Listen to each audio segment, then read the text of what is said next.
Ash Ketchum, the beloved protagonist of the Pokémon anime, has made many important decisions throughout his journey to become a Pokémon master.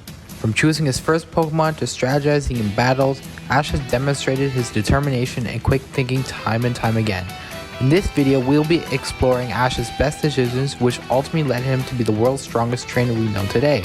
Yo, what's going on, guys? It's your boy Champion Master Flame, and today I'm joined by a fellow champion, Champion Blaze. Hey Pokemon Champions, what's going on? It's Champion Blaze here, and we've all seen Ash Ketchum improve over the years, going from the top 16 back in Kanto's Indigo League to becoming the new world champion after defeating Leon in the Masters 8. But he's had to make some vital and important choices in order to become the very best like no one ever was. What decisions are going to count as his absolute best decisions? They must be quite smart decisions, maybe relate to an ingenious strategy he devised to win a certain battle, and or profoundly affected his growth as a Pokemon trainer in a positive way. However, something like simply choosing Pikachu as his starter or providing coverage moves to his Pokemon won't be up for discussion. Now with that being said, let's get right onto the video. Starting off the list is Ash choosing not to evolve his Pokemon. Now if you've seen the collab we did on my channel where we discuss Ash's worst decisions, you may be confused as we said that this exact decision was one of his worst. However, some of Ash's unevolved Pokemon have been proven to be stronger than fully evolved on multiple occasions because Ash is a firm believer in power through friendship. Many of Ash's Pokemon remain unevolved, yet quite powerful. Great examples of this are Squirtle, Bulbasaur, Weasel, the God Rowlet, and Torracat. He's proven time and time again that believing in your Pokemon's abilities can give them the confidence and power boost needed to overcome the odds. Perfect moments of this include Rowlet defeating House Decidueye and Torracat defeating Kukui's Incineroar. While some of Ash's Pokemon don't shine as much in terms of power by not evolving, plenty of his Pokemon have definitely accomplished great feats even without evolving, and the greatest example of this is Ash's Pikachu, with feats such as defeating Brandon's Regice, Tobias's Latios, Tapu Koko, Gladion Savali, and many others. Ash's Pokemon are a testament that evolution is not always necessary. In the episode Charizard's Burning Ambition, Ash and friends meet a trainer named Lisa, who lives in the Charcific Valley. There, Ash realizes that his Charizard isn't up to par with any other Charizard there, so Ash made the hard choice to leave his strongest Pokemon in hope of it returning even stronger. This turned out to be an incredible choice because Charizard returned to Powerhouse. In its first return, it helped Ash beat Claire and her Dragonair, winning Ash's Ace Johto badge, and helping Ash defeat Gary's Blastoise in the Johto League, as well as beating Articuno and getting his first Frontier symbol. Ash leaving Charizard has helped it develop skills and gain more power than it ever could, while also allowing Ash to give his other Pokemon more chances to battle, which in result made Ash's team much stronger. In the Diamond and Pearl anime, we saw Ash being pushed so far as a trainer where he had to keep constantly adapting to new battling scenarios. Unlike in the original and advanced series where Ash would use his unpredictable battling style to come up with creative solutions in tough situations, he would need more than that against Sinnoh's trainers. He came up with revolutionary strategies and tactics throughout his Sinnoh adventure, and a big part of this was due to him learning from Dawn's contest battles. Unlike in Hoenn, where Ash didn't give as much attention to May and her contests, Ash consistently supported Dawn and her goal to be a top coordinator. Ash was regularly helping Dawn train, perfecting combination, strengthening her Pokemon, and even adapted some of his own battling tactics by learning from Dawn. Some notable tactics are the spin technique, which he first used against Rourke in the Orberg Gym, and the famous Ice Aqua Jet technique. Seeing how creative contest battles became in Diamond and Pearl helped Ash to keep creating new ways to win battles throughout the Sinnoh saga. I'd argue his battling in Sinnoh is some of his most creative we've seen throughout the entire journey he's had. Learning from Dawn allowed him to see how uniquely different moves can be used and be adapted to different situations. He even participated in the Wallace Cup in Sinnoh, which also elevated his battling performance as well. Contests have definitely had a lasting impact on Ash as a trainer. It's pretty obvious that Ash's initial journey in the Kanto region wasn't the greatest run. He would constantly just be handed badges without actually battling, and he would barely train, constantly getting distracted by all types of shenanigans. But when he traveled to the Orange Island, it was his first big step to get out of that rookie mentality, and he started to put more work into his training. Ash would do more training to develop his Pokemon's moves and skills while also learning how to be a team through various gym challenges.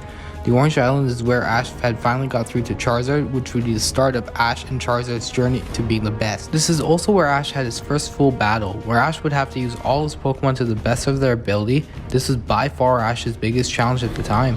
Drake's Dragonite was so strong it took out Ash's Charizard, Squirtle, and Tauros, and still gave Pikachu the battle of its life.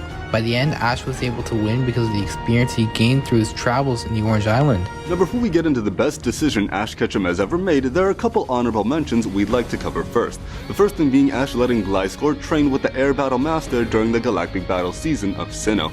Giving Gliscor this extra bit of training might have been his most crucial decision prior to getting to the Sinnoh League, as Gliscor was a key battler in his 6-on-6 match against Paul. Paul's Drapion had swept half of Ash's team until Gliscor took the stage and was able to stop its rampage. By using Giga Impact and being able to rebound immediately to avoid being a sitting duck after using that move, Gliscor was the key to taking down Paul's monstrous Drapion. Without that training, maybe Ash wouldn't have made it to the top 4. Then secondly, there's using older Pokemon for the Battle Frontier and the Sinnoh League. One of the best things we love to see in the Pokemon anime is Ash's older Pokemon coming back, but it's even better when they come back to duke it out in an epic battle. This is what we got in the Battle Frontier and the Sinnoh League. These two arcs in the anime gave Ash some of his greatest challenges, especially the Battle Frontier. Charizard came back to defeat Articuno, we saw Donphan used against Pike Queen Lucy, Squirtle, Bulbasaur, and Charizard battled against Brandon, Sceptile was able to defeat Darkrai, Noctowl and Heracross got to shine in the Sinnoh League too. Bringing back these established veterans and their great strength and experience allowed Ash to gain the upper hand against pretty powerful opponents and win battles he may not have won otherwise. It's always good for him to call upon his older and reliable Pokemon for tougher battles. Ash and Gary have known each other since they were kids, and they have been competing with each other ever since. They both left Paddletown on the same day and have been on their journeys since then.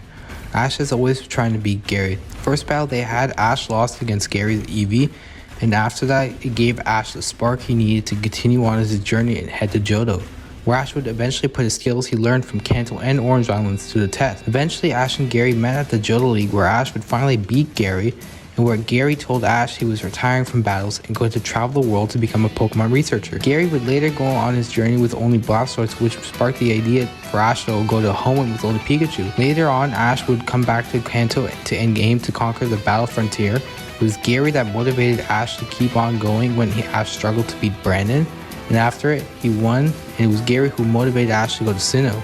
Like many characters have said, they're just like night and day. They've always pushed each other to be the best. With Gary being Ash's first rival, he's by far had the most impact on Ash as a person and as a trainer. Everything Ash does from Kanto to the Johto League is to one day surpass Gary, and in the Johto League, he finally does it. It's hard to say what Ash's journey would have been like without Gary, but I think we can confidently say that Ash may not have traveled for as long as he did without Gary's support and may not even won the Battle Frontier. Gary continued pushing Ash to do better even after their rivalry was already settled in the Johto League. Gary's influence on Ash is so integral to Ash's character that Gary can very well be considered one of the reasons Ash is as great a trainer today as he is. Gary profoundly shaped Ash's battling and training and instilled in him even more the belief that he can't give up. He's picked up Ash when he was down, given him advice, and pushed him to do better. Had Ash stopped competing with Gary and move on, it's possible his journey would have been quite different. Having Gary as a dedicated rival and later on friend and partial mentor was by far Ash's best decision, as it shaped his journey and character profoundly, more than any other character in Pokemon history.